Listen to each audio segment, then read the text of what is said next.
Today is Thursday, April the 11th, 2024, and welcome to episode 91 of Reliance with Canny Couple. Who are you? I'm Julia. And I'm Aaron. We're a small homestead family in rural Southwest Virginia that work every single day to merge homesteading and frugality, reducing our dependencies on outside sources, whether it be from our energy consumption, our water usage, the food that we buy at the grocery store. We're working to reduce that every single day to a little bit less. Yes, Be definitely. more reliant on ourselves. And we've made a lot of strides. And today we want to talk about where we are for spring 2024. Yeah, so it's that time of year. Lots of things are going on or about to go on. Yeah, in our area, spring is officially here for a lot of people. Yards are being mowed. What else? The red buds have came out. Our seeds are ready. Our plants are ready to start being hardening off.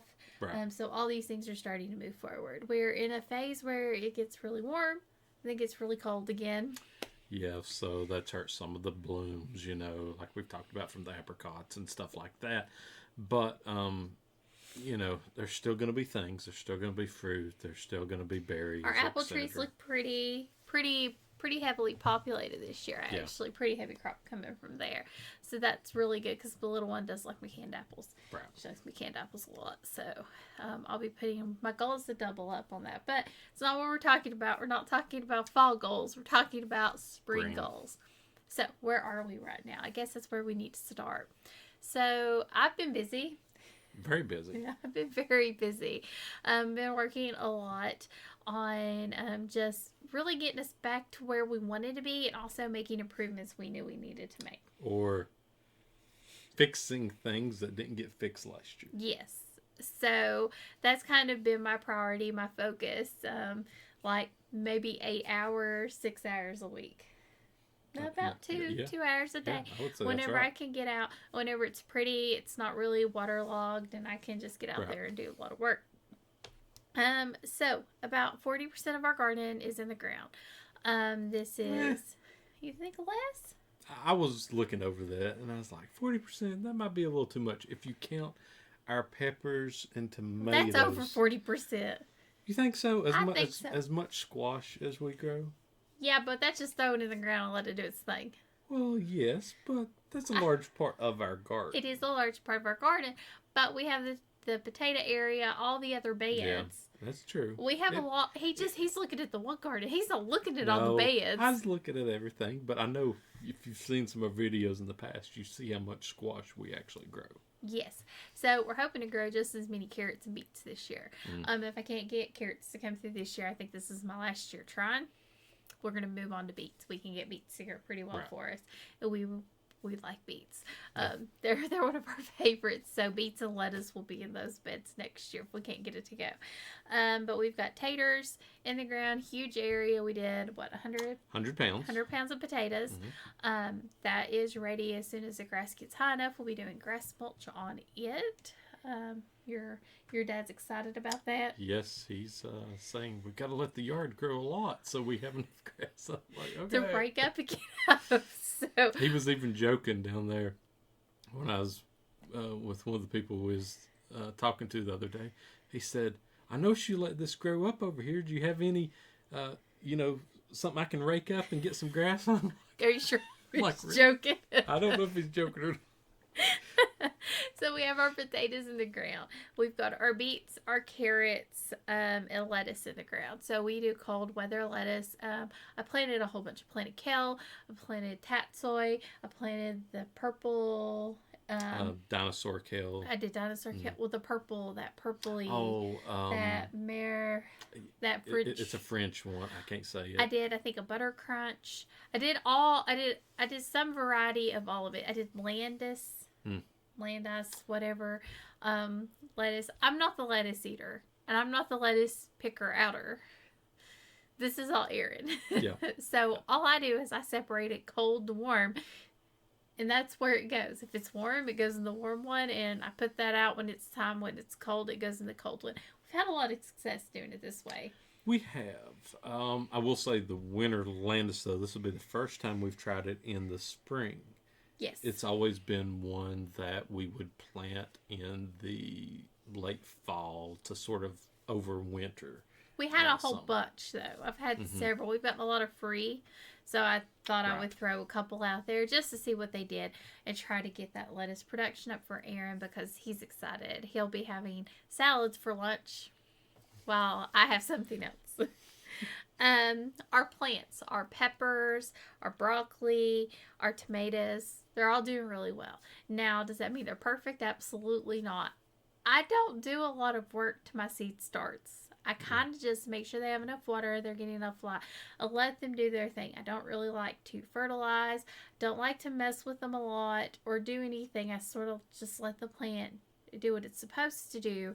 And I feel like we have much hardier and successful plants. We do.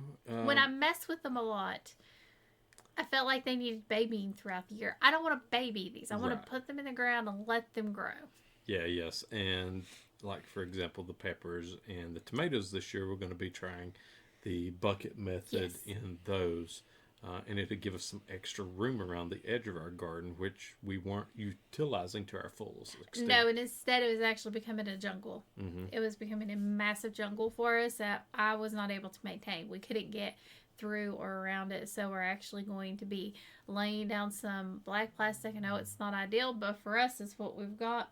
Lay down some black plastic, put those buckets on top of it, and just try to make sure we can kill off as much as we can right there. Right.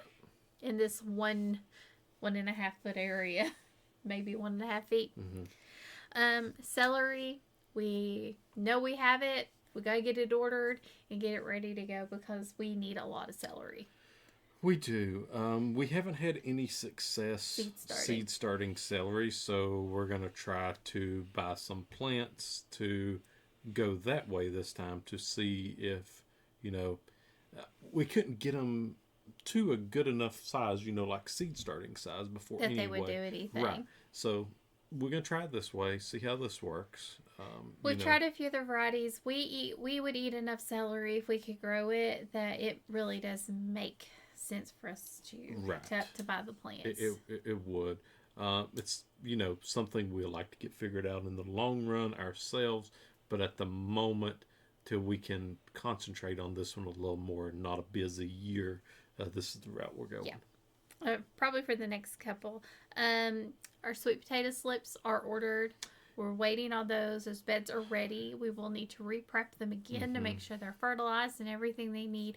We actually do our sweet potatoes in beds, not in ground. We do, and we've had pretty good success with that. Decent. Last year was our best year, and we did switch from the variety we were growing before last year as well. So we did these last year, and we're doing the same ones again this year. They were the best. They're the best sweet potatoes we've ever had. And they're actually coming from a location that's 2 hours away from us. So very local. Before where we're getting them from, it was at least a 6 to 8 hour drive, I guess you would say, by vehicle. So closer to our climate and everything as well. Yep, so it works out really well. Also, strawberries. Those are ordered. We did get some more strawberries this year. I think we got 100, didn't we? I believe so. We got 3 varieties. We got some more of the seaside variety, which is the one we've been getting, and that is the... it's an everbearing. It's an everbearing one. Which means it bears throughout the season, not just, at the beginning or at the end. So all of those are supposed to be in toward the end of the month, the 1st of next month, I believe. I was really careful. So where we get our strawberries, we get ours from Norse Farms. And they're really catered towards commercial growers. They are. So it's a little harder for the home grower to really pick out what they want. Because a lot of times what I want is commercial grower, not for a house grower. So I was looking for disease resistant. I prefer everbearing, but I do think I did pick one that was early. I did pick one that was early. And they also tell you if it's good for a home grower, good for small spaces. Or they give you all the information that you could possibly need. It's really a wonderful place if you're looking for something like that. This is where we've bought our blueberry bushes from, our last ones. And they've done really well. Last few as well, yeah. They've done really well from here. They're one of the best places to get things that come in at different seasons. Yes. So we've gotten all of our late season, the majority of the late season blueberries from them. Yeah, because you can look at one of their maps and say, okay, this one comes in this month, this one this, etc. And we were able to extend out our blueberries by picking a few more that would come in at different times of the month. Something I'm so careful about, especially now that we've really ramped up and been cautious in how we're doing things, I'm making sure I'm getting things in different seasons. Because blueberries, it all comes in at once. I do get a little bit more time for them to process, but it still comes in at once, and it's a lot. It's a lot of picking, so we would like to have that spread out a bit more. But we also got the thornless black raspberry from them, correct? This is where we do get some of our different berry plants. We've had the best success with theirs. The ants did the best from them. Yes, they did. So it's one place that we do get stuff like that from.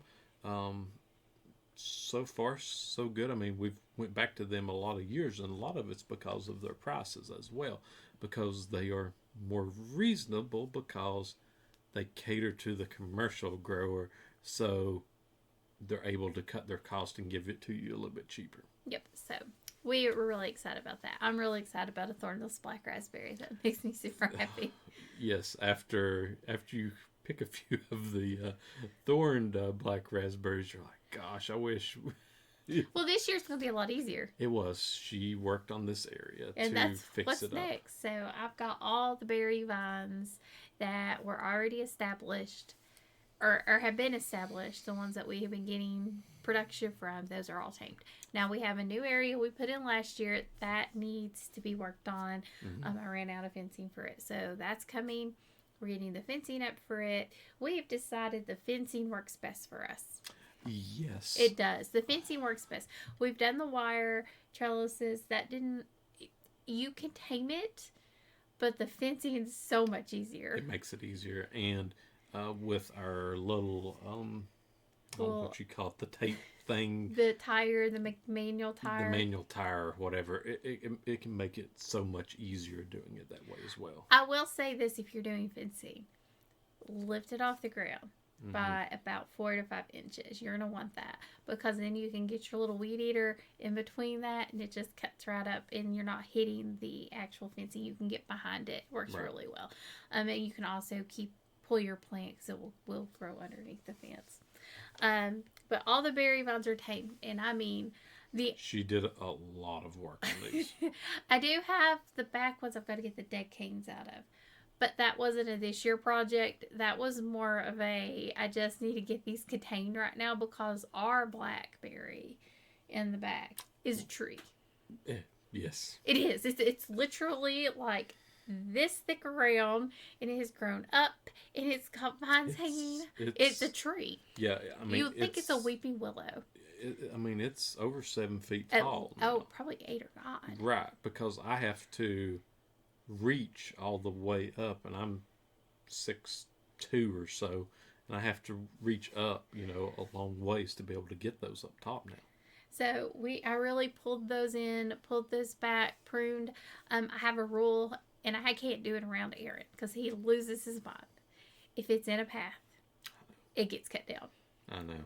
My paths have to remain clear. So if it's in a path and it's not massive and we can't work around it, it gets cut down. But if it's in my main mowing paths, that's gone. It's not allowed to grow there. Well, we've talked about this before. He's like, it's food. It's a new cane. I will try to save it, because you can yank them up and tie them around, and they'll still do. Well, it's something we might want to consider after this year as well, is if any of those are rooted in a pathway, is digging them up and putting them back over against the other areas and just let them go there, Yeah, and that's definitely an option. Just hasn't been for the past few years. Right. This time was more of we have to maintain. I will say I have to go back up there again, and I have to check to retie, because when I was up there cleaning up, I noticed some of the vines had started taking over again. Of course.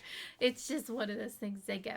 The Logans are one of the craziest growing vines I've ever seen. They grow They grow Like in 10, like 15 feet long. in a season. Yeah, just along. They don't grow up as good. They don't. But they want to go along the ground. They are a ground cover. Mm-hmm. Like they are a ground cover. But in the fruit on those is, I wouldn't do them on the ground. I would trellis them because the fruit would go bad so fast, and they're one that if you got to get right when they turn, otherwise they're going to be one that will turns mold to on mush. you or mush. Yeah, and they're long. They're about like that long. That we've had them even longer, and they're like a pinky red. Yes, Kind of like the color of our X, and about that color, maybe a little bit redder. They're very good. If you've never had one, I would definitely say, like, it's not something you're gonna find at a grocery store. No, we've never seen. Well, they go bad too fast. But we have come across a few places. We got some one time there. We did come across Loganberry jelly. Yes.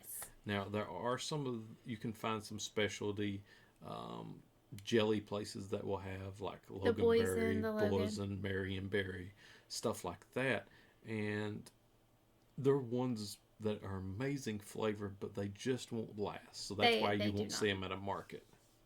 No, and I have found like they probably would be better for jelly. The jams I've made with them, they don't keep as well. Mm-hmm. They don't keep as well, or I need to put more sugar in them or something. Right. They're just so sweet. But those are tamed. I feel really good about that. I mean, I worked really hard, especially our black raspberry vine. That one had gotten completely out of control. But it also had wild blackberries. Was it wild blackberries that was in the middle of it? The big. Oh, you're talking black raspberries. Yeah, is what you meant to say. You said the blackberry area. It's the black raspberry area. Yeah, the black raspberry. Yeah, so that area did have wild blackberries in it that had got in there, and those canes were massive and very thorny. Very thorny. With the black, it was just made it impossible. Yeah. So and they weren't producing anything of size, so there was no reason to leave them there either. Yeah, I really cut that area down, but I also fixed it so that we can make sure that area, because it's right beside of our garden, and we kind of had left it a little open. But that wasn't a really good idea because bunnies can get through there, and now that I cut through it, a deer could get through there. A deer wasn't going through there before. Right. They just weren't. No, it would have. It would have hurt. Been like, oh gosh. But when I cut through it, there was a gaping hole, a huge hole. So we had to fix that, and I fixed that fencing to make it to where we could get back there, but it would still be protected. We have found the fencing barrier to be the most effective way to keep the deer out of an area. Yeah. It has worked the best for us. So that really worked. We are updating a lot of fencing areas. I'm working on that right now. It's one of my big projects. I'm getting more fencing up on the potato vine area. Erin needs to put a few more fence posts up there for me.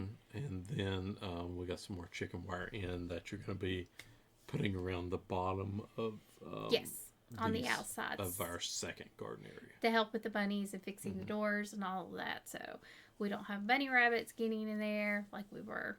We had we've had they've been raising them in the garden. Yeah. So but I mean, last year we honestly didn't notice any damage. Not like the year before, but the year before we did notice. We noticed, but we also noticed that our cat was taking care of the problem. Yeah. They were disappearing. Yes. So our main goal for spring, if you haven't noticed, is to get everything cleaned up, readjusted, fixed.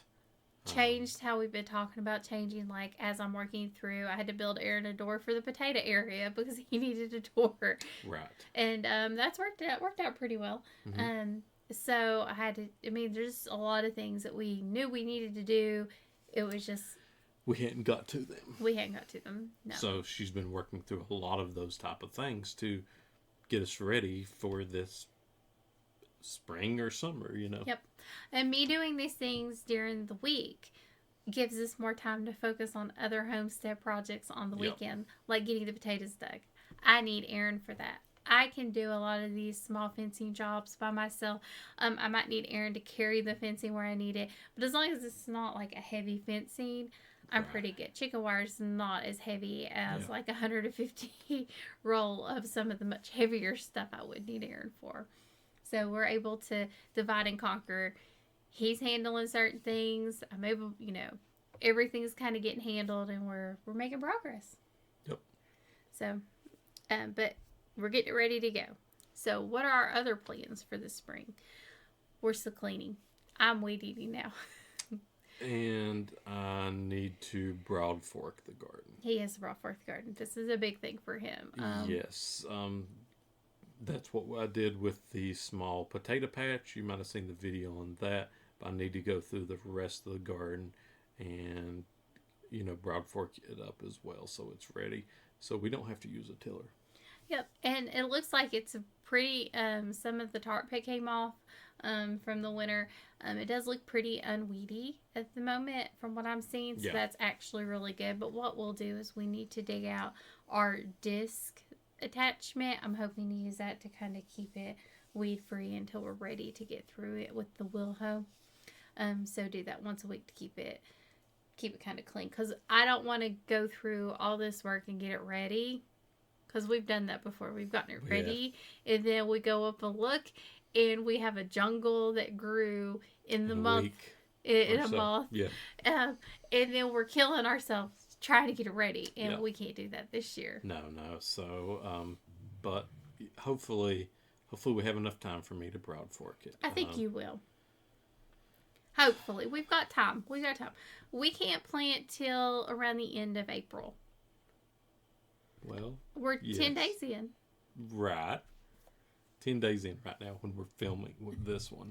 I know this one will come out in a couple of days, but if we're trying to do it toward the end of the month, I've only got about 2 weeks to do all this done. It's hard. It's a hard job. Right. And I'm going to need probably 8 hours, I would say, to finish the garden.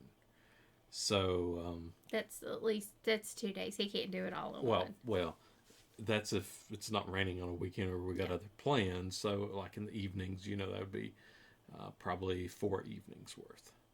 So it's a lot of work. It's a hard job. It really is. The broad fork is such a good tool to have, but it's a hard job. But I would say it's going to be one of our best homestead tools. Yes, but most people, the way they use those, they'll black plastic the area where the plant's going, and then they'll broad fork, in between the rows and stuff. No, I'm broad forking the whole garden to make sure it is, where we want it to be. Because we're also shifting our beds. So we don't ever put our beds in the same place they were the year before. We kind of got to move them a little bit, see if we can adjust, kind of shift where they're going. We've had problems with leaving everything in the same row. And we're not at the point where we're ready to move to 100% raised garden beds. It's just not for us at this point.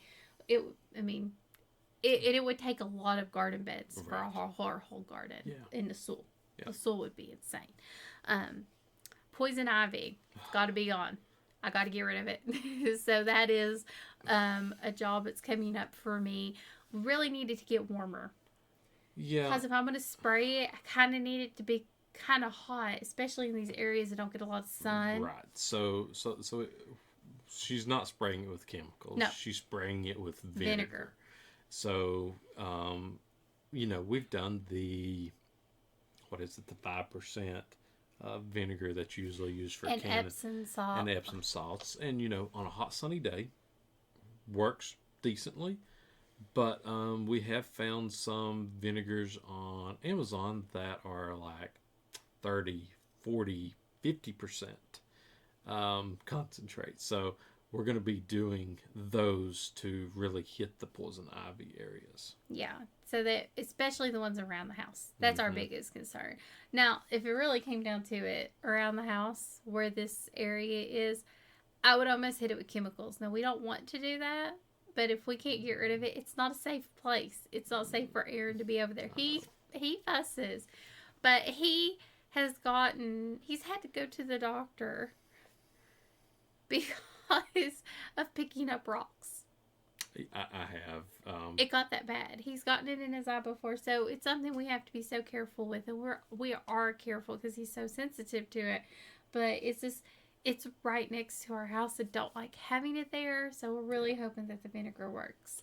Right. Yeah. So but I want it to be kind of hot, and we're gonna hit it several times this spring. Yeah. Yeah. Something we're gonna be able to concentrate on.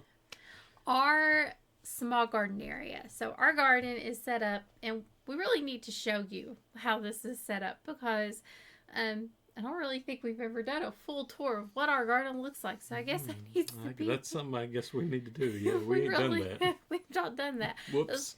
Sorry. So our garden, we have the big garden, which is very large, and that's where you usually see us working. But then we have a little offshoot to that, which is all raised beds. And we fenced around that. We ended up having to. It wasn't fenced in before, but the deer came in and we had to fence it. Just ate everything up, so we had to fence it in. But it was a way of thinking, how can we expand our gardening area without expanding the garden again? So the way we did the garden before was to get it level, we dug it out by hand. Yeah, tilled and carried it and pulled it. Yep. And so we're kind of straight in the garden. It's got a little bit of a tilt. Now on this part of the garden, it kind of goes more of a tilt. So this is why we've really utilized raised beds. We use a lot of bags in this area. There is a garden bed in this area that was there. I put in years ago. Yeah. That wooden one, years and years ago. When we first started this, I put that bed in there. Hoping to have an herb area. That didn't work. The problem with this area is everything grows in it. Everything. Like, we can't get rid of it. We can't keep it out. Plasticking. I think it's going to be an area we do need to hit here with vinegar and Epsom salts, maybe as well. Maybe just vinegar there since it's around all the garden stuff. But it's an area that we've got to get under control, and all the methods that wouldn't damage anything else haven't worked so far in this area. Yeah, you can't weed eat it enough. You can't keep it down. And you're constantly cutting down berry vines and poison ivy's growing in it and sumac around it, that we've got to get this area controlled. So our thought is to take in, especially this middle area where this bed is, we're going to take and lay cardboard across the most of it.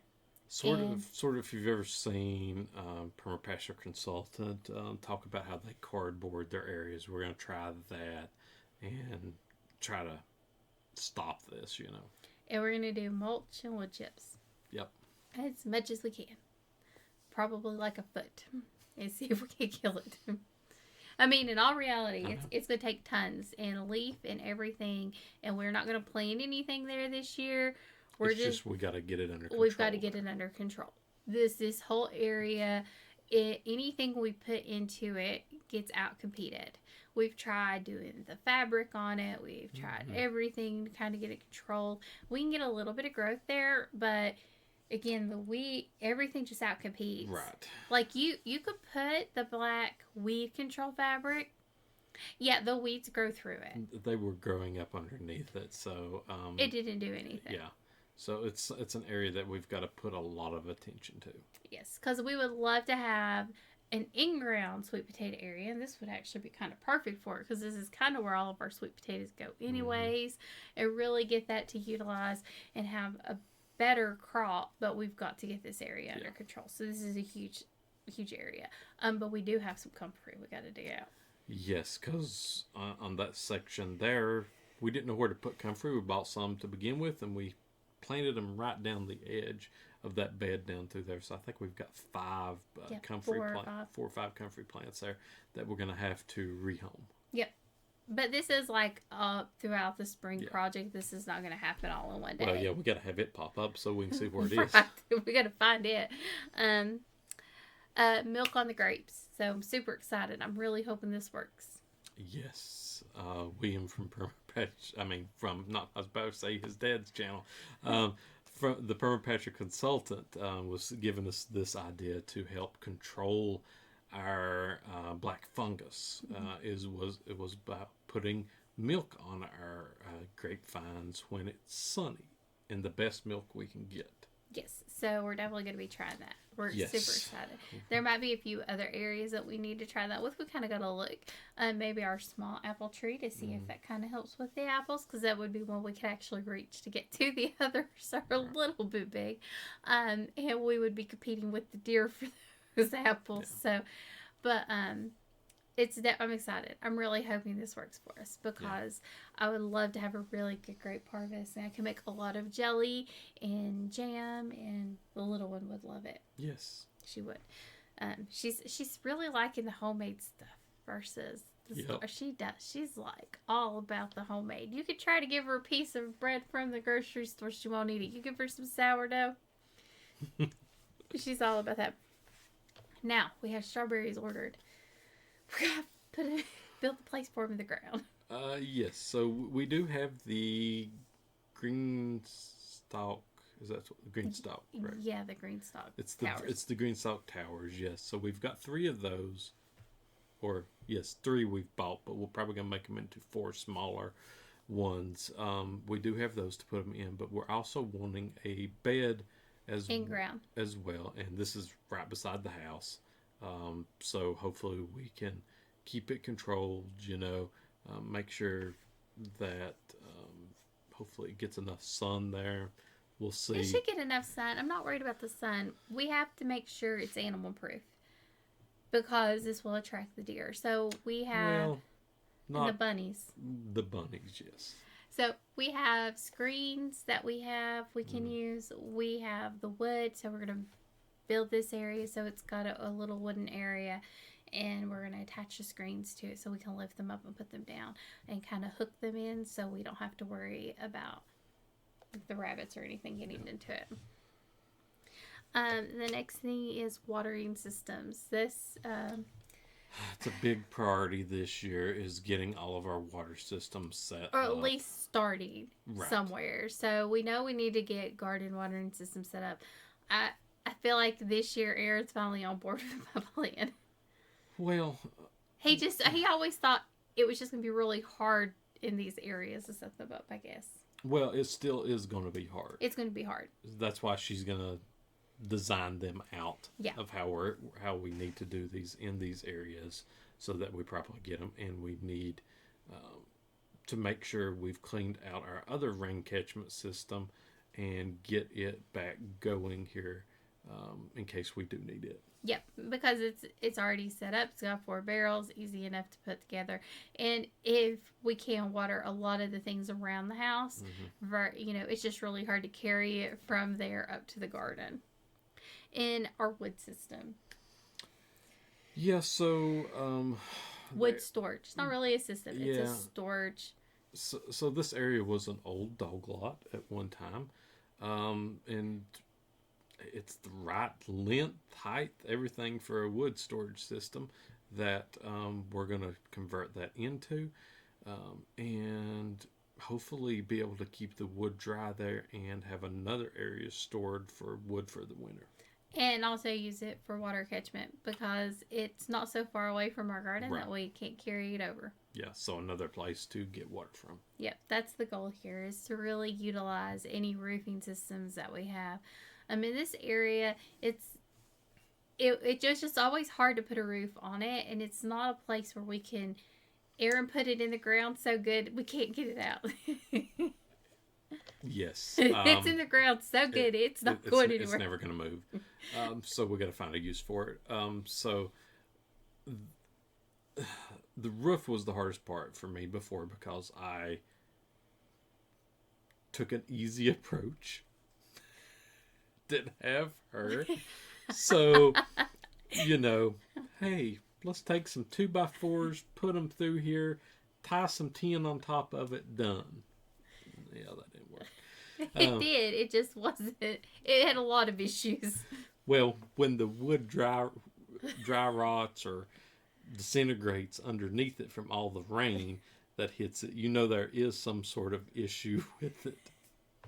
So, yeah. So our goal this time is to actually, because it is a metal, to build a structure on the inside, attach it to the metal, put some sort of black plastic to kind of keep it off, and to build the roof so it's slanted and we can walk in. That's important. Right. I need us to be able to walk in because before I could walk in. I couldn't. Aaron couldn't. I was hunched over the whole time. So we need to make sure both of us can walk in. We can get into it. There's no issues. We can stack it and then start building up our wood storage and have that thing completely full. Now, this is just one of our areas for wood storage. This is just a really good spot for storage. Right. Because it's not too far from the house. Yep. It is a great place. Yeah. So, I mean, we do keep some other storage areas on the porch as well. You know, but this right here, we needed a large storage area. Yeah, this is a really good one. So as you've noticed, a lot of this stuff seems very basic. Homestead stuff. That's because that's what a lot of people need to focus on. We had a lot of basic stuff, but we didn't do it the right way. So now we're having to learn, redo, do the right way. Or we set it up in the wrong way. Right. Or we didn't look at our zones. So now we're re-envisioning how our homestead needs to function for us. I guess that's the best way to say it, right? That's very true. So, I mean, it's a lot of rework or fixing. It is. It is. It's a lot of, you know, we tried this, it didn't work. Okay, now let's do something that we know will work. And work through it, fix it, get it done. Like I said, we've really kind of divided and conquered here. I've been doing a lot of the basic, simple things that we would have both been doing before, but it would have relied more on me for, like, the cleaning and everything. But Aaron would have been there to support me. But I can get that done during the day. Yep. And then we have our weekends and our evenings to work on another project, which has really been helpful. It's been a lot less stressful because we're not trying to cram these little projects in during the week. Right. Or, you know, oh gosh, the deer are eating something. We have to build a fence tonight type of thing, which we have done in the past. Yep. It's how that other second space got put together so fast. Because, we put our fence up in a weekend, didn't we? The main garden, was it one weekend or two? Oh, the main one was 2 weekends, but the extra area was in evening. Yeah, it was fast. We didn't have a choice. It was, oh gosh, we've got deer. We already had the door built, I think. I built all the doors the same. You did. So we had the door ready. It just hadn't been hung up yet. Yeah. So it worked out really well for us. We've learned a lot. When you live out in the middle of the country and you got a lot of deer, you learn very quickly how to deal with the deer. And for us, it has been fencing. That is the only way we have found that actually works. And for a lot of people, it's not practical. It's not. And I was talking to one of my coworkers today. He's like, yep, tried the Irish Spring, tried the fishing line. He's like, we had a nice little fence about 2 foot high, you know, and then they were just stepping over it, you know, stuff like that you've learned that it's not going to work here. It just doesn't. Yeah. It doesn't. You really got to, for us, for a lot of people it could. And I know, like, there's the deer sauce. We tried that. The bone sauce. Sauce. We just have too big of a population. It doesn't work for us. So for us to have an effective garden, and I can tell you this much, since we put that fence up, we haven't had any in the garden. And our garden is so much better. Yep. So much better because it's not being eaten and trampled and destroyed. Right. And that because they can't get to it and they go find something else. There's a lot of other things for them to go and eat. So they go eat the other things. And this isn't a salad bar. Yep. Yeah. So, well, that's really been our big focus this spring, is really revisiting a lot of things we've done on our homestead to make them work really well for us, not just now, but in the future. Because we've done a lot of things, like the wire that we did and the berry vines that we really wish we would have done fencing now. We've done fencing. We have done wire. I will go fencing every day. It's a little bit more expensive. Chicken wire works just fine for these things, and it doesn't take that long to put it up and put it together. It's so much better. It is. So much better. And I've already told Aaron, we talked about wire. I said, I just want to do chicken wire. I do. I don't want to do the metal wire because it's not as good. It's not as effective. Right. Because you have to contain those berries to those three, like, or however many strands you use. strands you use, right? Yeah. And it gets caught. I've learned it gets caught in my weed eater when I'm trying to maintain and keep it clean, and it moves, and it was just. I love the chicken wire. I do. I think it's just so much better. Right. Well, what have you been most happy about getting done this spring? I think it's just all the little things that we weren't able to get to last year, just preparing for this planting season or this fruit picking season. Those little type of things that were a nuisance or a complaint in the gardening or the fruit picking season, that they shouldn't be an issue this year. Right. I mean, I would say I made a lot of progress. Something we forgot to put on our list was bird proofing the gummies. Yes, we've got to get that done too. Yeah. Within a month. Within a month. Well, I think I found something that might work better. I just got to look up and see if I can get one. So we're kind of going back and forth on what we want to do here. But I think I might have found a solution that's going to be a lot easier than having to build something on a hill. This is what I like. He's like, we'll make that investment. For me, it's definitely seen progress. I feel like I'm seeing progress. I feel like we're in a much better spot than we have been.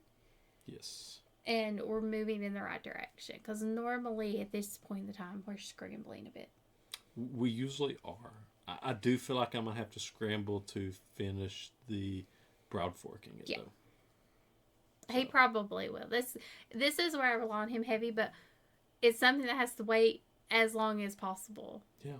I need it to wait as long as possible, because if we take it off too soon and he starts doing it too soon, right, it's going to defeat the purpose. So I kind of need it closest to planting season as possible. Yep. And he can always take the broad fork and go through my row and loosen that soil for me as we go through. Actually, one of the our next thing we're going to talk about is, make sure you tune in for this. On Rural Reliance is how to make your gardening season easier, because we are all about hands-off gardening. That is our key to garden. We love hands-off, don't touch, let it do its thing gardening. We are, but we do a lot of manual work, like the broad fork, the wheel hoe. Like I was telling one of my coworkers today, oh, this is what you use? I'm going to tell my husband this evening, so I'm sure he's going to be really thrilled with you. So, yeah. But, if you've got any comments, questions, anything you want to hear in a future episode, you can either leave them down below in the comments on YouTube, or you can send it over to thecannycouple@yahoo.com. And make sure to go over and check out our link tree, which has links to all of our other social media content. And as always, thank you for joining us on Rural Reliance with the Canny Couple, where we work hard, live simple, and enjoy life. Have a wonderful day.